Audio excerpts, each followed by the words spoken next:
حدیث نبی صلی اللہ علیہ وآلہ وسلم حضرت انس بن مالک رضی اللہ تعالیٰ عنہ روایت کرتے ہیں کہ حضور نبی اکرم صلی اللہ علیہ وآلہ وسلم نے فرمایا، تم میں سے کوئی ایسا ہے جو ثابت بن قیس کی خبر لا کر دے؟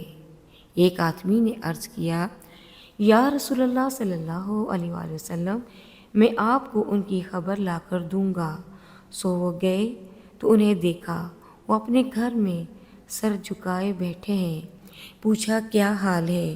انہوں نے جواب دیا، برا حال ہے، کیونکہ میں حضور نبی اکرم صلی اللہ علیہ وآلہ وسلم کی آواز سے اپنی آواز اونچی کر بیٹھا تھا، لہٰذا میرے تمام عمل ضائع ہو چکے اور دوزخیوں میں میرا شمار ہو گیا۔